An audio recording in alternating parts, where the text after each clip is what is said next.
Vamos ver se agora vai, né? Ah, agora sim. Agora vai.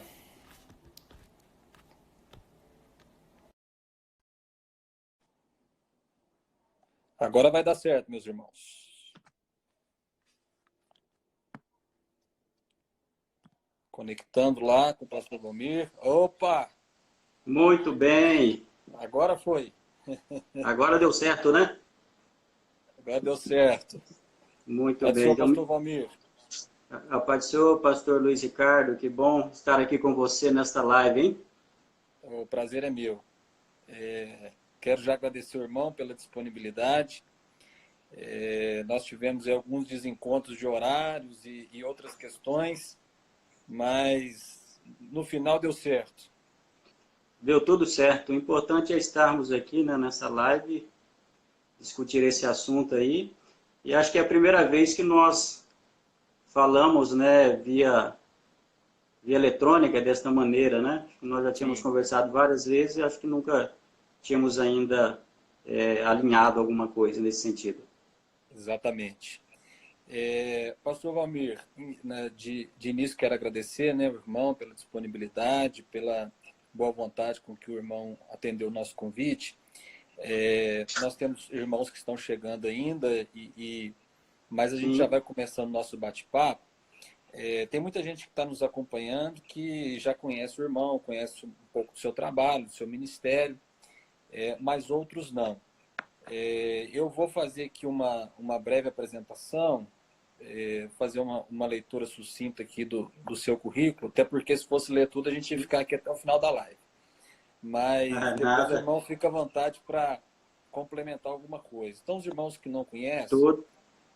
Pastor Valmir ele é graduado em Direito pela Universidade de Cuiabá, mestre em Ética e Gestão pelas Faculdades Este, na Escola Superior de Teologia, lá de São Leopoldo, Rio Grande do Sul. É especialista em Direito Agroambiental pela Universidade Federal de Mato Grosso e pós-graduado em Estado Constitucional e Liberdade Religiosa pela Universidade Mackenzie, Universidade de Coimbra e Universidade de Oxford. Atualmente, o nosso irmão exerce funções de analista judiciário do Tribunal Regional Eleitoral do Mato Grosso, é professor universitário, foi diretor de assuntos acadêmicos da ANAJURE, que é a Associação Nacional dos Juristas Evangélicos, e atualmente é segundo secretário do Instituto Brasileiro de Direito e Religião, do qual eu tenho a alegria e a honra de ser um dos membros. E o nosso irmão também é comentarista de lições bíblicas da CPAD para a classe de jovens. A última revista que o irmão escreveu, comentou, se não me falha a memória, é essa daqui. A razão da nossa esperança. É, É essa mesmo, essa né? mesmo. Nas cartas de Isso. Pedro, tem aqui o livro de apoio dela também, que nós Muito estudamos no bem. terceiro trimestre do ano passado.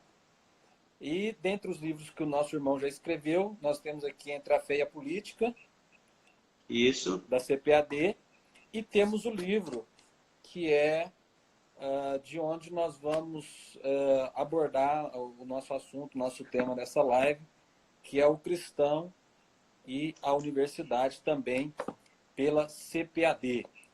Perfeito. Pastor Valmir, além dessas funções e atribuições que o nosso irmão tem, mais o que o irmão gostaria de acrescentar?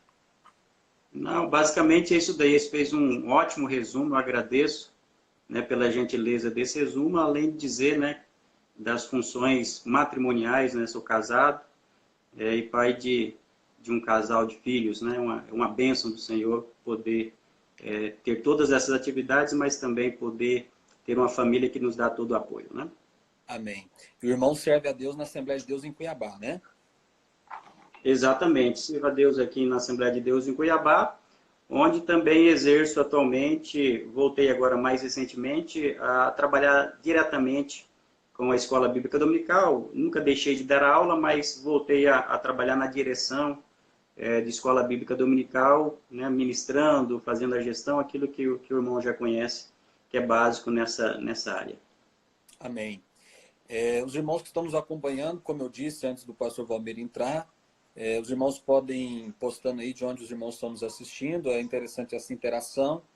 E também, se os irmãos quiserem postar algumas perguntas, nós vamos tentar, ao final do nosso bate-papo aqui, selecionar algumas para o pastor Valmir estar respondendo para nós. Pastor Valmir, eu coloquei na chamada, na divulgação, o tema O Jovem Cristão e a Universidade.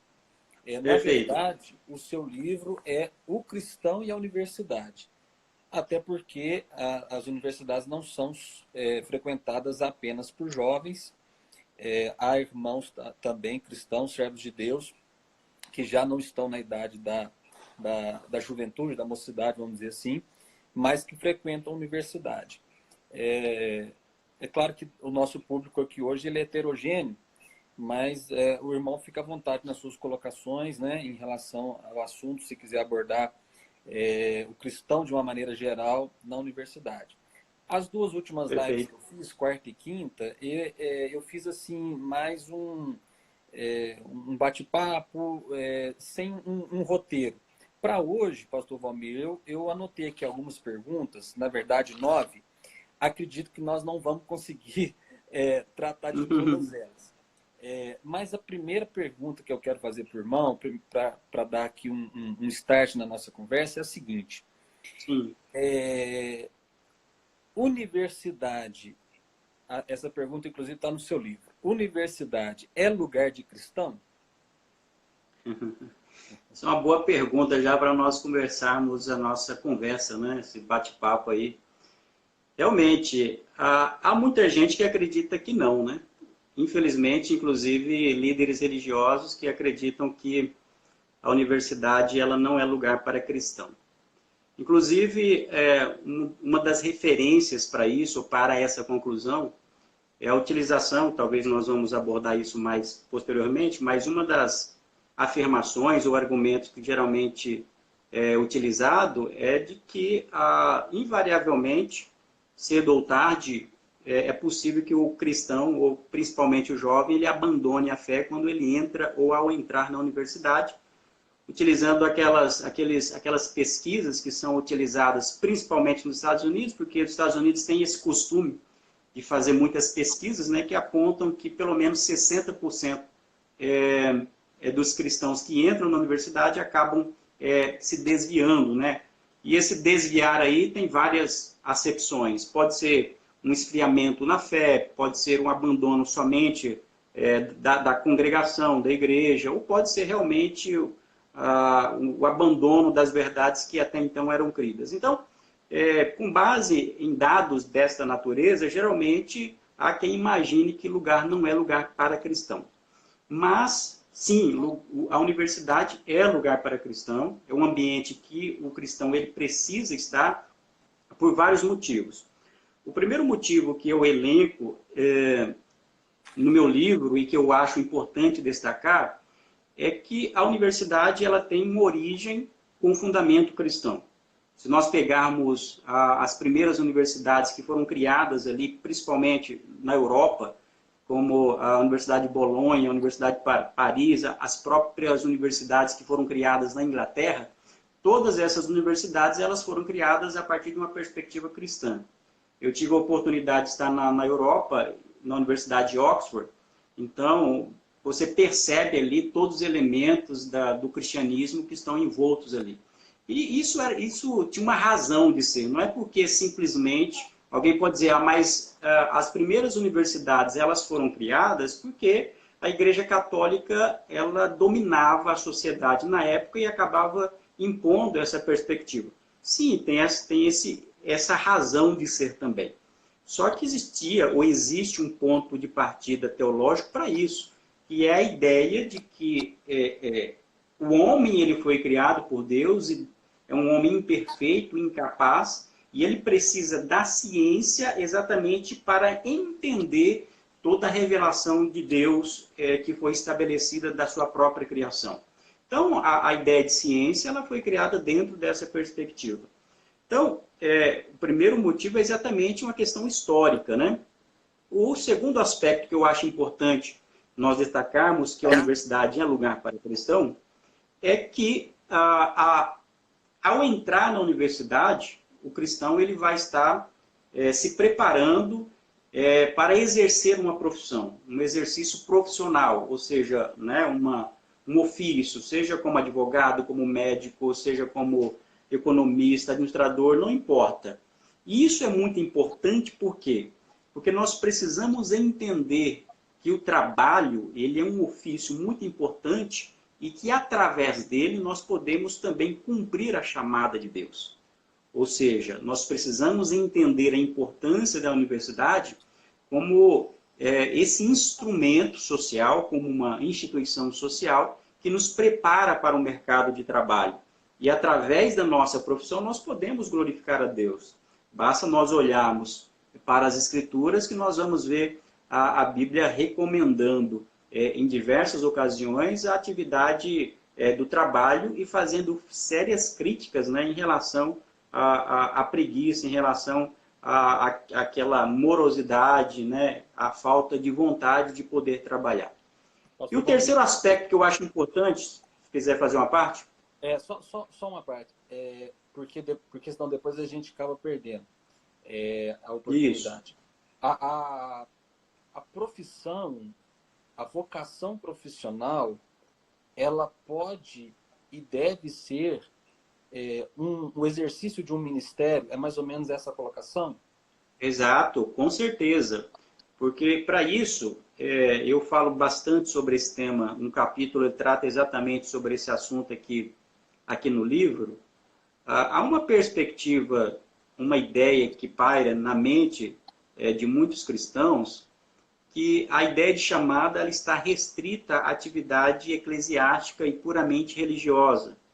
Ou seja, aquela ideia que Deus chama algumas pessoas para serem pastores, outras para serem cantores, evangelistas, enfim, e por aí vai.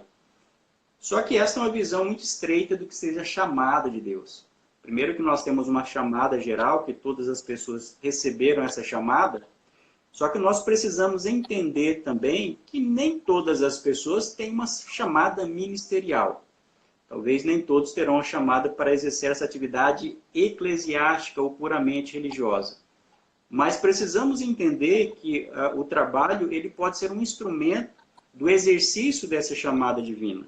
Nós temos um exemplo claro nas Escrituras que eu gosto geralmente de mencionar, que é o exemplo de Bezalel e Aholiabe, que são aqueles artífices que vão preparar todos os materiais para a construção do tabernáculo. A visão espiritual, o chamado religioso, era para Moisés, a quem cabia dar a planta ali daquele tabernáculo, mas a construção, colocar a mão na massa, né?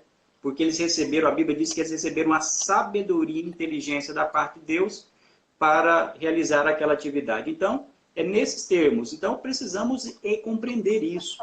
Há muitas vezes, e muitos jovens podem estar nos acompanhando agora, muitos têm esse dilema, né? Mas o que ter essa chamada de Deus? A chamada ela pode envolver um trabalho eclesiástico, e é muito bom se isso acontecer, porque a Bíblia diz que quem deseja o episcopado, excelente obra deseja, isso é muito bom.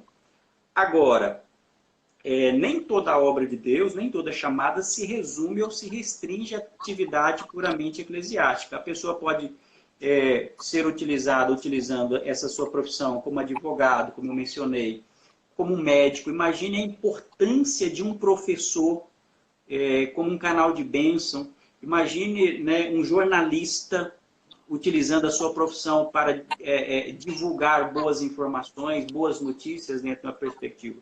É nesse sentido que nós precisamos considerar essa vocação. E olhando nessa ótica, pastor Valmir, nós podemos dizer, então, que não existe trabalho secular. Essa expressão é muito colocada, né? O que você trabalha no secular? Se você entender que todo trabalho é o exercício de um ministério, ele deixa de ser secular e passa a ser divino, né? E passa a ser espiritual, ou com uma finalidade última espiritual. Perfeitamente, esse raciocínio mesmo, pastor Luiz Ricardo. Essa expressão, o seu trabalho secular, nós geralmente utilizamos esse bordão, né, ao meu trabalho secular. porque essa expressão ela é baseada em uma dicotomia que separa a vida, como diria o Frank Schaeffer, né? E e também a Nancy Pearcey e o Charles Colson vão ressaltar isso no livro E Agora Como Veremos. Essa afirmação de trabalho secular, ela parte dessa dicotomia, dessa separação da vida em duas esferas. Exatamente, essa é uma obra Só para não perder a fenomenal. oportunidade. Não pode, exatamente, não podemos perder a oportunidade. E essa obra me influenciou bastante, sabia? É uma obra que eu recomendo, realmente, eu cito ela no meu livro, porque ela mudou muito a minha maneira de pensar. Então, a compreensão que se tem é essa dicotomia. Eu tenho um pavimento de cima, né, e um pavimento de baixo. Existe uma ideia que onde está a razão, onde está o trabalho, e a outra hora é onde está a fé, o mundo do religioso. E geralmente se utiliza essa expressão ao mundo secular, fazendo uma separação, né? O trabalho, a política, a economia, o meu ofício, e, por outro lado, eu tenho a minha vida religiosa, quando de fato nós precisamos entender que todas as coisas estão debaixo da soberania de Cristo, o direito, a academia e o trabalho, e tudo aquilo que nós fazemos, nós devemos utilizar para glorificar a Deus, de uma maneira mais direta, mas também canalizando para abençoar outras pessoas através de capacitações que nós temos, de habilidades, de conhecimentos que Deus nos deu, né, para implantar justiça, reduzir desigualdade social, enfim, ajudar as pessoas e a sociedade em geral. Perfeito. Pastor Valmir, retomando a questão da universidade, uma outra pergunta que também você responde no seu livro, e é a seguinte, até na sua primeira fala você deu uma pinceladinha nela. A universidade, ela desvia o cristão, o jovem cristão? Também é um outro mito, né, essa afirmação, né, que geralmente é feita, né, de que eu já tinha apresentado isso logo no início, baseado naquelas pesquisas, né? Só queria terminar uma resposta anterior para dizer que o terceiro ponto que é importante o cristão ir para a universidade é que a universidade ele pode ser também um campo missionário para pregar o evangelho e ganhar almas para o reino de Deus. É um mito dizer que a universidade ela desvia o cristão. Um autor norte-americano, um teólogo chamado Frank Turek, que é um apologeta, um apologista da fé cristã, ele levantou, fez apontamento de algumas pesquisas que foram realizadas nos Estados Unidos para dizer o seguinte, que um percentual muito parecido, muito semelhante de cristãos, mais especialmente de jovens, que não vão para a universidade, eles acabam também abandonando a fé, se afastando da comunidade, da igreja, após o término do ensino médio, mesmo não indo para a universidade. Ou seja, o que nós temos em relação à juventude é uma série de fatores que, quando ele chega nessa idade decisiva da vida, com 18, 19, 20, né, mais ou menos nessa época aí, é uma época que ele tem mais autonomia, ele tem mais liberdade. Geralmente ele entrou no mercado de trabalho, né? Então ele tem mais capacidade de tomar decisões e às vezes ele pode entrar em uma fase da vida com vários questionamentos e pode entrar inclusive numa crise religiosa. Então, não necessariamente esse afastamento se deve à universidade, né? Há um conjunto de fatores que nós precisamos entender. É por isso que as igrejas precisam olhar para a juventude com muito cuidado, exatamente por conta de todos esses aspectos que nós estamos mencionando aqui. Obviamente que, embora eu não acredite que a universidade por si só ela desvie o cristão, ela seja o responsável, que ela seja o bicho-papão, etc. e tal, até porque o mundo em si, por si só, ele já oferece, né, desafios para os cristãos, nós precisamos entender, sim, por outro lado, que a universidade ela apresenta para o cristão alguns desafios muito específicos e que precisam ser tratados com cuidado. Os cristãos precisam ser preparados de várias maneiras para que, realmente, quando eles estiverem dentro desse ambiente, não tenha sua fé abalada, né? Então, acho que é mais ou menos nesse sentido que eu apresento essa resposta, seguindo aquilo que eu coloco aqui no livro. Maravilha. Pastor Valmir, antes da gente prosseguir, deixa eu só dizer uma coisa que era para eu ter dito lá no início. Na live de ontem e de antes de ontem, nós tivemos muito problema com queda. Se caso, e geralmente é do meu interlocutor, se caso o seu áudio sumir, aí eu vou pedir para o irmão fazer a gentileza de sair e voltar novamente, ok? Tudo bem. Espero que não aconteça. Ok. Pastor Valmir, a próxima pensamento que eu queria trazer aqui é o seguinte. O irmão é um pastor pentecostal, membro de uma igreja pentecostal, escreve para uma editora pentecostal, mas o irmão também tem relacionamento próximo com irmãos de outras linhas teológicas, irmãos tradicionais, enfim. O que nós vimos ao longo da história, falando agora de pentecostalismo brasileiro, especialmente das Assembleias de Deus, sempre foi uma certa reticência ao estudo, à intelectualidade, ao academicismo, enfim. Como que nós poderíamos conciliar essas duas coisas? Porque há um estigma de que o pentecostal, vou usar até umas expressões aqui meio fortes, pentecostal é burro, é ignorante, só quer saber de poder de Deus, não quer saber de estudar, não quer saber de se aprofundar teologicamente ou mesmo academicamente em outros ramos do conhecimento. Como que nós podemos vencer esse anti-intelectualismo pentecostal? Veja, essa pergunta ela poderia dar espaço para mais uma outra live, né? Para nós discutirmos bastante sobre esse assunto. É o que eu disse, eu acho que nós não vamos conseguir abordar tudo aqui, mas fique à vontade para o senhor falar o quanto que quiser. Perfeito, mas a pergunta é muito boa, né? Nós estamos aí com várias pessoas que estão nos acompanhando, né? Veja, o que nós precisamos considerar é que, historicamente, não é desconhecido por nós, que as igrejas pentecostais, elas surgiram nas camadas mais baixas da sociedade, né? Entre pessoas que não tinham uma ascensão social. Isso acontece nos Estados Unidos, isso vai acontecer aqui no Brasil.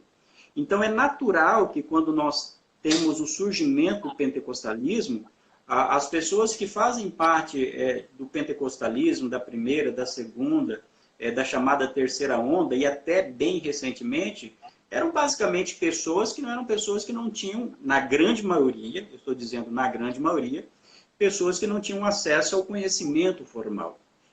Então, nós precisamos, primeiro, entender que essas pessoas, e eu faço questão de dizer isso daí, que essas pessoas, apesar da falta de estudo formal, apesar de não terem ido para a universidade, essas pessoas fizeram muitas coisas pelo pentecostalismo, abriram igrejas, fizeram tantas coisas que, independentemente do conhecimento.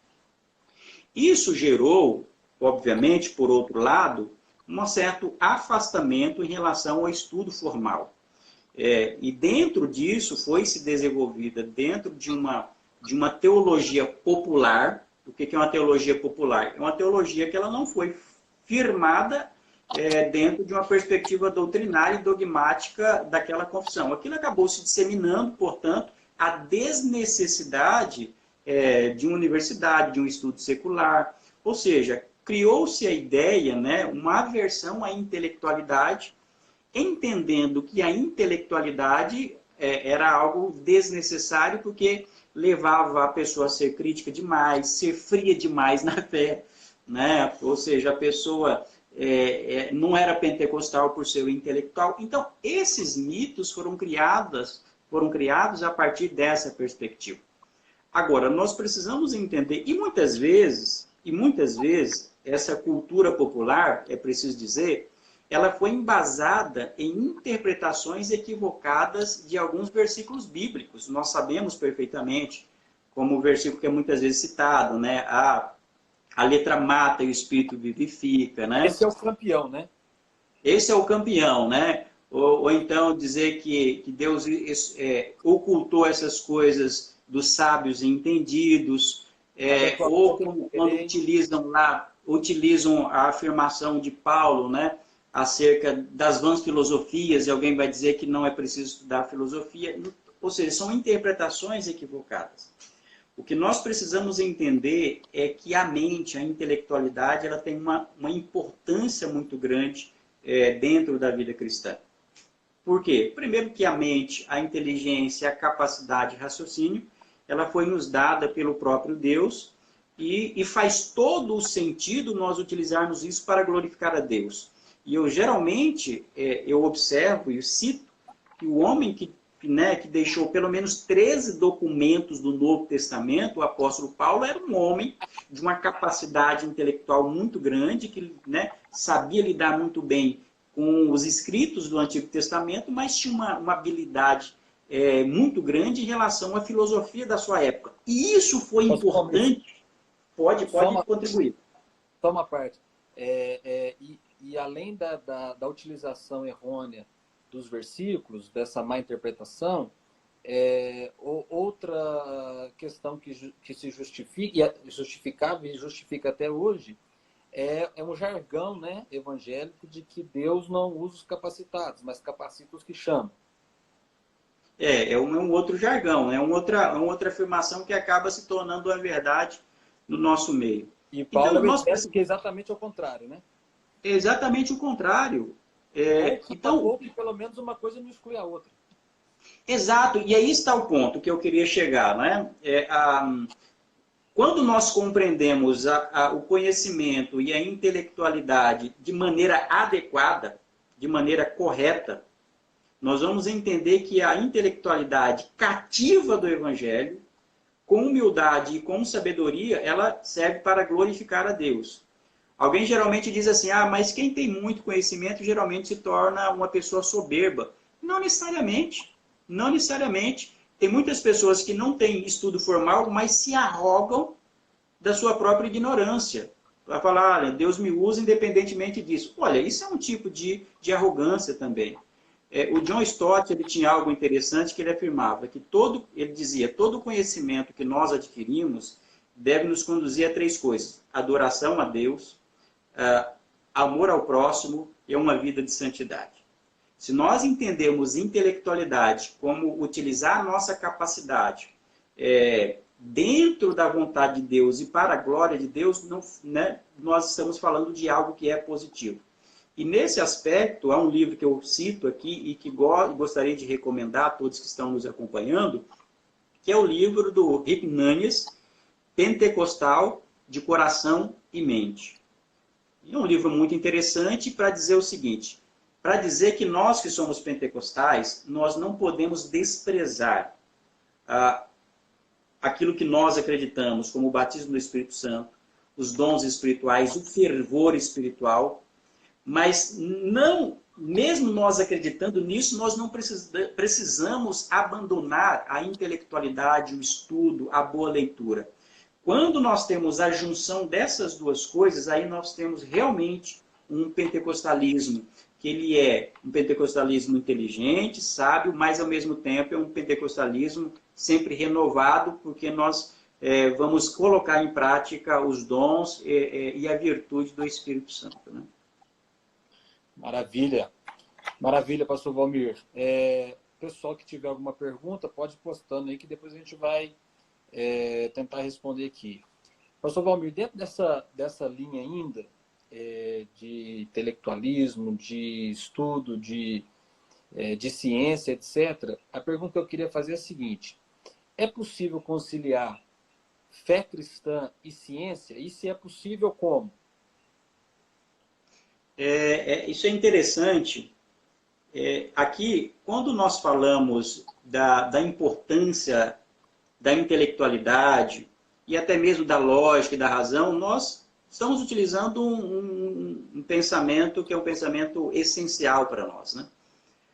O apóstolo Paulo, ele vai dizer, o Pedro, né, em uma das suas cartas, na primeira carta, que é o texto básico da apologética cristã, 1 Pedro, capítulo 3, versículo 15, para nós estarmos sempre preparados para responder com mansidão e temor àquele que nos pedir a razão da nossa esperança.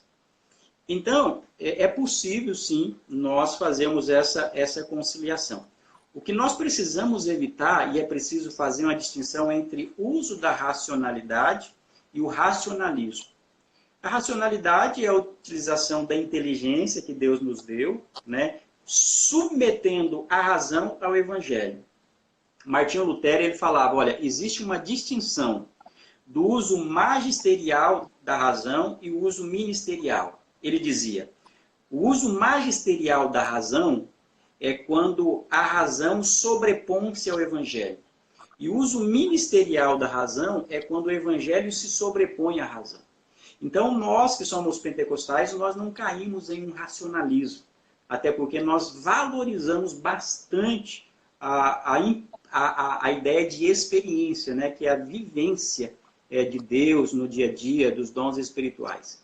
E dentro disso, sim, é possível conciliar espiritualidade, é possível conciliar religiosidade e religião com a perspectiva adequada da ciência, mas da boa ciência.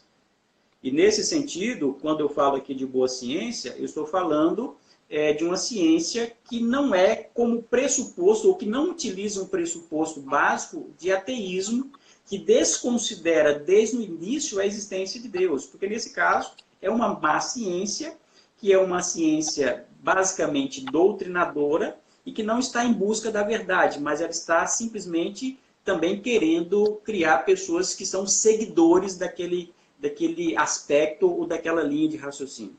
Então, a ciência bem compreendida, ela é essencial. Essa é a razão pela qual, como eu mencionei logo lá no início do nosso diálogo, que a ciência, quando ela foi criada, ela partia de um princípio essencial, que era, existe uma unidade, né? E existe uma diversidade. Aliás, a própria ideia, a própria palavra universidade, ela foi idealizada com essa perspectiva de encontrar unidade na diversidade. Mas por que encontrar unidade? Porque se partir do pressuposto que existia uma mente criadora, que era o próprio Deus. E daí nós vamos pegar grandes cientistas do passado, e a grande maioria deles acreditavam na existência de Deus, né? Uma frase que é muito comum se dizer que Deus nos deu 2 livros. Um livro que é a palavra de Deus, que é a Bíblia, e o segundo livro, que é o livro da própria natureza. E mais, por que é importante conciliar, e é possível conciliar boa ciência com teologia e com vida cristã? Porque a ciência, ela também depende de certos pressupostos que ela mesma não consegue provar através do método científico. Ou seja, ela também depende desses pressupostos. E esses pressupostos ela vai ter que se valer de valores metafísicos que ela não consegue, através de tubos de ensaio, de métodos científicos, comprovar. Ou seja, ela vai partir de certas premissas. E da onde ela vai extrair essas premissas? Ela vai extrair essas premissas a partir de uma ideia de que existe um fundamento para todas as coisas. E quem fornece esse fundamento? A visão cristã vai fornecer essa visão. Então, é possível fazer essa conciliação, sim. Maravilha, maravilha. Muito esclarecedora a sua colocação, pastor Valmir. Eu queria entrar num assunto aqui agora, que é a questão, vamos dizer assim, do dia a dia do cristão lá dentro da universidade, lá no campus. O irmão citou aí anteriormente que as universidades, elas são campos missionários, e grandes campos missionários. Como que o cristão, o jovem cristão, vamos dizer assim, numa abordagem mais prática, como que ele pode evangelizar nesse ambiente cético, muitas das vezes hostil ao cristianismo, enfim, nesse desafio dele ali como cristão, muitos deles novos em idade, 17, 18, 19 anos, muitos deles longe de casa, morando em outras cidades. Como que esse jovem vai conseguir firmar sua fé ali, e não somente firmar sua fé ali, mas, de fato, ser um porta-voz do Evangelho de Cristo ali no campus, pastor Valmir? Ok, uma pergunta também muito boa, né? Outra live. Logo lá no início, nós havíamos falado dizendo que a universidade ela não é responsável por levar uma pessoa ao abandono da fé. Não obstante, nós não desconhecemos os desafios que existem dentro desse ambiente. Existem desafios do ponto de vista intelectual e existem desafios do ponto de vista dos relacionamentos. Existem desafios em que nós temos o perigo de uma doutrinação ateísta, esquerdista, secularista que impera em muitas das universidades, inclusive universidades federais, que não aceitam qualquer fundo religioso, qualquer perspectiva cristã. E, além disso, nós temos também os desafios dos relacionamentos. Quando, imagine, né, um jovem, nós estamos falando para a juventude, ele com 17, 18 anos de idade, ainda sem muita experiência, sem muita maturidade, ele chega em um ambiente universitário totalmente desconhecido. Esse é o cenário, foi o meu cenário. Eu entrei na universidade com 19 anos de idade, embora já tivesse uma experiência profissional razoável naquele contexto, mas ainda muito inexperiente. Então, chegando na universidade, você tem convites, convites para o uso de drogas, você tem a prostituição está à disposição ali dentro da própria universidade, você tem os barzinhos, você tem os convites, enfim, existe uma série de fatores aqui, ou dentro desse ambiente, que realmente são difíceis para um jovem. E um dos aspectos também é quando ele chega dentro, às vezes ele se sente fora do seu habitat, né? Isso é muito comum. O jovem cristão, ele chega ali e fala, onde eu estou? Até acredito que hoje em dia nós tenhamos uma realidade diferenciada, porque nós temos uma grande quantidade hoje em dia de evangélicos, de jovens cristãos, inclusive pentecostais, que estão chegando nas universidades. Na minha época, quando eu fiz faculdade de Direito, só tinha eu como pentecostal e mais 2 batistas que eram da minha sala. Hoje a realidade é um pouco diferente. Mas mesmo assim, a grande realidade é que esses jovens ainda eles se sentem num ambiente que não é deles. Primeira coisa que o jovem, do ponto de vista prático, que ele deve entender ao chegar dentro daquele ambiente, é que ele está ali para estudar, para ter uma profissão, para se formar e para usar essa profissão para glorificar a Deus. Segundo, né, entender que pessoas que estão ao lado dele ali, apesar daquela aparência, né, de capacidade, de soberania, né, que às vezes tem uma soberba, mas no fundo, dentro de sala de aula, há muitas pessoas que estão deprimidas, são usuárias de drogas, são pessoas que estão envolvidas em várias coisas que a vida delas está completamente destruída. Então, eu sempre digo que dentro desse ambiente, o jovem ele vai ser questionado muitas vezes por seus amigos, por seus professores. Primeira coisa é ter uma humildade para dizer que a melhor apologética que ele vai fazer é através do testemunho de vida dele. Não adianta, eu vejo muito isso, né? Quando se fala em evangelismo universitário, a pessoa acredita que ele precisa se preparar intelectualmente. O preparo intelectual é importante, a apologética é importante, nós podemos dizer aqui, mas o preparo espiritual, aquela convicção de que está ali por um motivo, por uma razão, e que o testemunho dele é essencial para ele manter a fé dele, mas também para encaminhar outras pessoas para Cristo, é o ponto essencial. Segundo aspecto que eu julgo essencial aqui, importante de dizer. Hoje em dia, a própria forma de se fazer evangelismo dentro desse ambiente, ele mudou.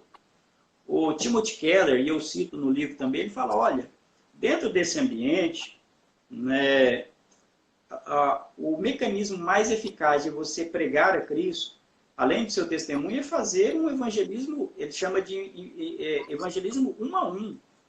É pegar algumas pessoas, se aproximar de pessoas, se aproximar. Aqui está o ponto.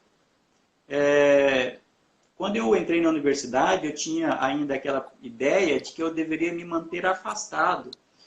Obviamente, você se mantém afastado por algum motivo, né? quando você percebe que aquilo está te prejudicando. Mas você tem que se aproximar das pessoas para ganhá-las para Cristo, para influenciar elas. Se o irmão me permite uma colocação, eu acredito que a gente pode. O jovem cristão na universidade, ele tem que se afastar das práticas pecaminosas dos colegas, mas não do relacionamento. Mas não do relacionamento. Muito boa, ótima colocação, é exatamente isso daí. As pessoas imaginam falar, eu vou entrar na universidade, eu vou sair cristão, mas vou me afastar das pessoas. Não é a perspectiva mais, a ação mais adequada nisso daí. Então, tem que se aproximar das pessoas, entender o que elas precisam, se elas precisam de oração. Porque quando elas têm essa perspectiva de quem você é, sabe que você é uma pessoa de oração, que você é um crente fiel, que você é um leitor da Bíblia, que você é temente a Deus, embora em algum momento ela te critique, né, desconsidere a sua religião, ou até mesmo te menospreze, quando ela passar pela primeira dificuldade na vida dela, ela vai procurar quem? Ela vai procurar você. Para você dar uma palavra para ela, para você orar por ela, para você ler um versículo para ela. Então, a melhor maneira de nós cativarmos as pessoas para Cristo, né, é exatamente dar esse testemunho e fazer esse contato individual. Na minha época ainda, dentro da universidade, eu entrei na universidade, parece tão antigo, né? Eu entrei na universidade em 98 e saí em 2003, já tem tempo, hein? Realmente o tempo está passando. Eu entrei em 99 também, viu? 99 saiu em 2004, então. Aí, final de 2003, né? Início de 2004. Então, naquela época, para você, pastor Luiz Carlos, nós tínhamos... Na nossa época não tinha nem Orkut. Exato, não tinha nada disso, né? Então, mudou completamente. Naquela época, nós tínhamos alguns grupos de evangelismo universitário. Aquilo foi muito importante para mim. E eu recomendo ao jovem cristão que entra na universidade que ele encontre irmãos na fé, que ele possa, né, se reunir, ler a Bíblia e pregar o Evangelho. Só que nós vivemos em um momento em que essa pregação coletiva dentro do ambiente acadêmico universitário, a melhor forma, talvez ela não seja tão eficiente, a melhor maneira é realmente o evangelismo, a conversa, o discipulado para com essas pessoas. Acho que essas pessoas, o papel do cristão dentro da universidade, ele ser utilizado como instrumento de discipulador. Eu acho que talvez seja essa palavra que seja a mais importante. Um dos jovens, inclusive, que está nos acompanhando aqui, pastor Valmiro Breno, ele, recentemente nós conversamos, ele está na faculdade e ele me disse desse desejo dele de fazer um discipulado lá com as pessoas. E eu acredito que ele esteja no caminho certo, realmente. Pastor Valmir, nós estamos já quase caminhando para 1 hora, passa muito rápido, daqui a pouco o Instagram derruba a gente aqui. Então, antes de eu pedir para o irmão fazer algumas colocações, nós temos 2 perguntas aqui, que é do Davi. Não sei se apareceu para todo mundo aí, apareceu? Apareceu, para mim apareceu. Como o senhor vê a atuação da esquerda nas universidades? Muitos cristãos têm dificuldade de ver como ela atua. Muito bem, Davi Martins. Boa pergunta, Davi. Obrigado pela pergunta. É aquilo que eu disse, né? Realmente, as universidades, principalmente as universidades públicas e as universidades federais, elas foram historicamente dominadas pela esquerda, né? Infelizmente, né? Principalmente as ciências sociais, né? Principalmente as ciências humanas e sociais, elas foram dominadas por isso. Acabaram adotando alguns teóricos que acabaram, né? Destruíram com a base intelectual brasileira, acabaram com o ensino, com a educação clássica, que partia de uma verdade absoluta, da inteireza, da integridade do homem, e foram desconstruir valores da cultura ocidental e estabelecer um padrão de esquerda, baseado numa perspectiva eminentemente política. Em resumo, basicamente é isso que nós temos, né? Então, realmente, esse é o problema. E a colocação foi muito pertinente, porque muitos jovens cristãos acabam não percebendo isso. eles acabam adotando essa linha ideológica e às vezes acredita que isso ela é adequada ou se adequa ao evangelho, e alguns chegam até ao cúmulo de dizer que a igreja primitiva era uma igreja de esquerda, uma igreja comunista, o que é um grande equívoco, né? Eu não estou dizendo aqui que a igreja, que a teologia cristã é de direita. Eu não estou dizendo isso. O que eu estou dizendo é que a esquerda ela é completamente nociva para a vida cristã, para os valores cristãos, para o evangelho. O que é importante dizer acerca disso daí? É importante o cristão ser preparado, e aqui eu já coloco um ponto nesse aspecto, que é mais abrangente, para dizer o seguinte: daí a necessidade do jovem cristão ter um preparo apologético em cosmovisão cristã. Porque quando o cristão, principalmente o jovem, ele tem uma mente cristã, ele vai olhar para a economia, para a filosofia, para a sociologia, para a política e vai extrair quais são os pressupostos daquele professor, daquele teórico, para avaliar se aquilo se coaduna ou se choca contra o evangelho. Então, como é que nós acabamos com isso? O jovem cristão somente estará preparado se ele tiver dentro da sua congregação, dentro da sua igreja, um preparo que envolva não somente apologética, mas um preparo em cosmovisão cristã, para avaliar não somente a capacidade, os fundamentos da cosmovisão cristã, mas também as cosmovisões que estão por trás das afirmações da política, da economia e tudo mais. Basicamente é isso que nós poderíamos dizer sobre isso. Perfeito, pastor Valmir. Tem mais uma pergunta aqui do Vinícius. Como lidar com o jovem do século XXI? Não sei em que sentido que o Vinícius está fazendo a pergunta, né? Vinícius, né? Vinícius, é assim, mudou a forma de pensar. O jovem do século, que é a geração Y, e agora vai para a geração Z, são chamados millennials, não é isso? São aqueles que nasceram agora na virada do século, na virada do milênio, e que tem agora 20 anos de idade. Mudou completamente. Eu e o pastor Luiz Ricardo, acho que nós somos da geração X aí, salvo engano. Então, até a nossa mentalidade é uma mentalidade diferenciada, nós precisamos nos adequar em relação a isso. Então, em simples palavras, o que eu preciso dizer sobre isso daí? O jovem da atualidade, que pertence à geração Y e agora está chegando na geração Z, ele é multitarefa, né? Ele não tem grandes ideais de vida e infelizmente, às vezes, ele sucumbiu a um certo relativismo na atualidade. Mas, ao mesmo tempo, nós precisamos entender como o coração dele funciona e como a mente dele funciona para nós pregarmos o evangelho para ele e para nós demonstrarmos a relevância da fé cristã. Então, se eu posso resumir essa palavra, que daria uma outra live, eu quero dizer para você o seguinte, que o jovem da atualidade, ele quer menos teoria e quer mais aspectos que demonstrem a relevância da fé no dia a dia.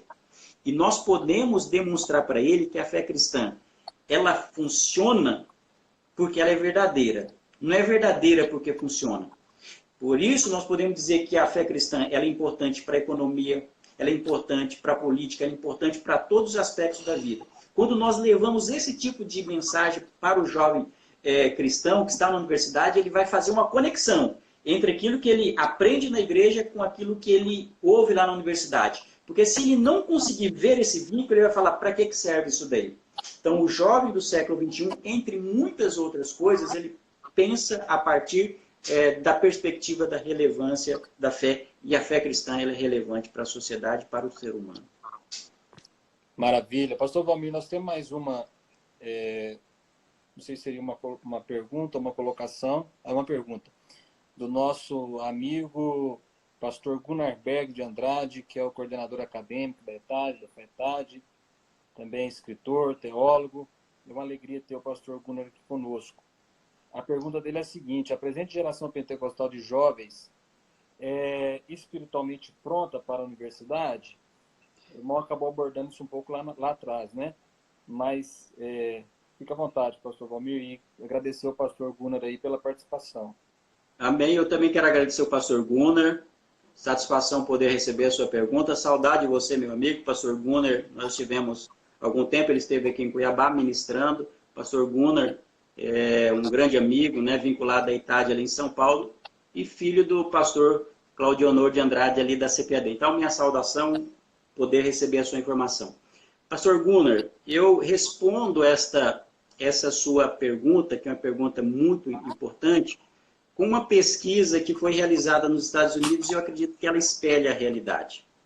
Uma pesquisa apontou que somente 16% de jovens cristãos que estavam na universidade, eles se disseram preparados pelos seus respectivos ministérios para os desafios da universidade. Ou seja, 84% afirmaram que estavam despreparados em relação à vida universitária, em relação aos desafios intelectuais, em relação à falta de argumentos, em relação não somente a argumentos intelectuais, mas também esse aspecto da vivência, de aspecto que dizem respeito também ao trabalho. Então, de maneira muito direta, eu posso dizer que, infelizmente, a grande maioria, há muitas exceções, nós temos muitos jovens bem preparados intelectualmente, espiritualmente, etc. e tal, porque recebem um preparo não somente da igreja, mas eles também buscam se preparar, é importante dizer isso daí. A família se preocupa com isso daí, porque a responsabilidade não é somente da igreja, a família tem importância e o jovem também tem importância, tem a relevância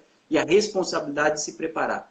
Então, nós podemos dizer que sim, uma grande quantidade de jovens hoje não estão preparados para esse ambiente. Daí a necessidade de nós trabalharmos o quê? Trabalharmos esse assunto de maneira mais contundente, de maneira mais permanente nas nossas igrejas, voltado para a juventude, fazermos, né, trabalhos, seminários, lives como essa, ter o preparo teológico, né, que o senhor, inclusive, pastor Gunnar, que é um grande apologista da fé, tem um blog muito interessante, tem um canal no YouTube que é muito importante, ou seja, disseminar esse tipo de conteúdo para o nosso jovem.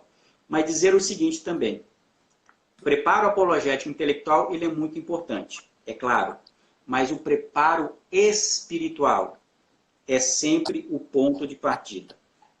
O básico da vida cristã, oração, leitura da Bíblia, né? Leitura da Bíblia e frequência à escola dominical. Então, como que a nossa juventude pode se preparar intelectualmente? Trilhando esses caminhos simples, mas que são milenares na fé cristã e que dão e que surtem efeito. Eu fui preparado na escola dominical e consegui manter a minha fé por conta disso daí. Né? Maravilha. Obrigado mais uma vez, pastor Gunnar, pela pergunta, meu amigo. Espero fazer uma live com você, viu, pastor Gunnar? Já deixa agendado. Já deixa agendado o pastor Gunnar aí, que é um ótimo professor teólogo de primeira da Assembleia de Deus do nosso Brasil. Eu já estou fazendo o convite para ele aqui em público, que aí ele fica mais apertado para poder aceitar meu convite. Maravilha. Pastor Valmir, nós temos mais perguntas, mas vai estourar o tempo aqui e vai cair. Eu apresentei aqui alguns livros do irmão. Apresentei aqui Entre a Fé e a Política, esse é da CPAD. Apresentei o Razão da Nossa Esperança, que é o livro de apoio da lição do terceiro trimestre do ano passado, que é essa daqui. E apresentei o Cristão e a Universidade, mas eu sei que o senhor tem outros livros. Tem o Graça Preveniente, não sei se está fácil de pegar aí para mostrar. Tem também o... Seguidores de Cristo. Exatamente. Não sei se está fácil de mostrar, mas se o senhor quiser falar sobre as obras, fica à vontade. Eu não tenho, porque as minhas acabaram aqui também. Então, tem a Graça Preveniente, que fala sobre soteriologia, né, perspectiva arminiana da salvação, livro publicado pela Reflexão, em 2016. E o livro Seguidores de Cristo, que é um livro que foi um grande prazer escrever, que fala sobre vários aspectos de cosmovisão do cristão na sociedade, que foi o livro de apoio para a revista da Escola Dominical. Mas é exatamente isso, né? Eu queria dizer em relação à questão de livros, né? Dizer que o livro Cristão Universidade ele já vai para a 5ª tiragem agora, graças a Deus. É um livro que tem boa receptividade no Brasil, não somente para o público pentecostal e assembleano, mas também igrejas tradicionais estão adotando, seminários estão adotando, muitas igrejas estão adotando, o que o que me deixa muito feliz, porque é um livro recomendado não somente para o universitário, mas para o pastor, para o líder, para o pai. Outro dia eu estive ministrando uma igreja, aí os pais disseram, olha, o nosso filho ele foi para a universidade, mas a primeira coisa que ele deve fazer foi, como tarefa, fazer a leitura do seu livro, o que muito nos dignifica, né? E também, como você mencionou, o livro Entre a Fé e a Política, publicado pela CPAD em 2018, um livro que vai falar sobre política dentro de uma perspectiva cristã. Eu gostaria de recomendar também, àqueles que querem aprofundar o estudo sobre esse assunto, é o livro Mantendo a Fé na Universidade, um livro escrito pelo Jay Badziewski. O livro ele foi publicado aqui no Brasil depois do meu, mas ele já tinha uma origem nos Estados Unidos, um livro também muito interessante. Um outro livro que eu recomendo a todos é o livro Inimaginável, que foi publicado, salvo engano, no ano passado, um livro muito importante que mostra a relevância da fé cristã para a sociedade, para o mundo como um todo, né? E também no meu livro O Cristão Universidade eu vou ter várias outras recomendações de literatura, de apologética, você já disse uma aí, que é o livro E Agora Como Veremos, Verdade Absoluta. Alguém falou O Cristão na Cultura de Hoje. São livros que realmente são recomendados, os livros de apologética do Alistair McGrath, livros excelentes. Apologética como o do William Lane Craig também é um livro altamente recomendado quem quer se aprofundar nesse assunto. Maravilha, pastor Valmir. Pessoal do Instituto de Direito e Religião está postando aí, né, confirmando a informação que eu dei no início, que o pastor Valmir é segundo secretário e eu tenho a honra de ser um dos membros aliados. E espero que nós tenhamos oportunidade de estar juntos em outras oportunidades, pastor Valmir. Mas fica aqui meu muito obrigado, minha gratidão. Essa live vai ficar salva nos stories por 24 horas. Então, o pessoal que assistiu quiser indicar para outros, vai ficar aqui nos stories do meu Instagram, pelo menos 24 horas, me parece que é isso, para quem quiser assistir depois. Meu companheiro, muito obrigado. Que Deus continue abençoando sua vida, sua família, seu ministério, sua profissão, seu ministério como escritor. Espero que em breve tenhamos outras obras, outros comentários de escola dominical, e que a bênção do Senhor esteja repousando sobre a sua vida e sobre tudo que te envolve. Amém, pastor Luiz Ricardo. Muito obrigado pelo convite. Quero agradecer de todo o meu coração esse honroso convite. Agradecer aí a todos aqueles que nos acompanharam, né, tiveram paciência durante essa 1 hora, né, a todos esses que estão nos acompanhando. Saudação especial aos nossos confrades, aos membros do IBDR, Instituto Brasileiro de Direito e Religião, importante organismo, né, uma entidade de defesa de liberdade religiosa, a qual nós participamos, tanto eu quanto o pastor Luiz Ricardo. E sim, esperamos que ainda esse ano eu consiga publicar um livro e o tema que eu quero abordar dentro desse assunto também, que é sobre pentecostalismo na esfera pública. Acredito que nós devemos publicar algo nesse sentido, porque realmente nós estamos chegando nessas esferas e precisamos fazer uma apologética, uma posição que esteja de acordo com aquilo que nós acreditamos. Que Deus abençoe a vocês. Já separa o meu, viu? Vamos separar sim, viu? Com certeza. Abraço, meu companheiro. Que Deus abençoe todos os irmãos, Deus abençoe o pastor Valmir, e foi muito bom ter todos aqui. Até a próxima. Espero que seja com o pastor Guna. Amém. Pastor Guna, confirma aí, viu? Que eu quero acompanhar por aqui. Só me avise o dia. Até mais, pessoal. Um abraço. Um abraço.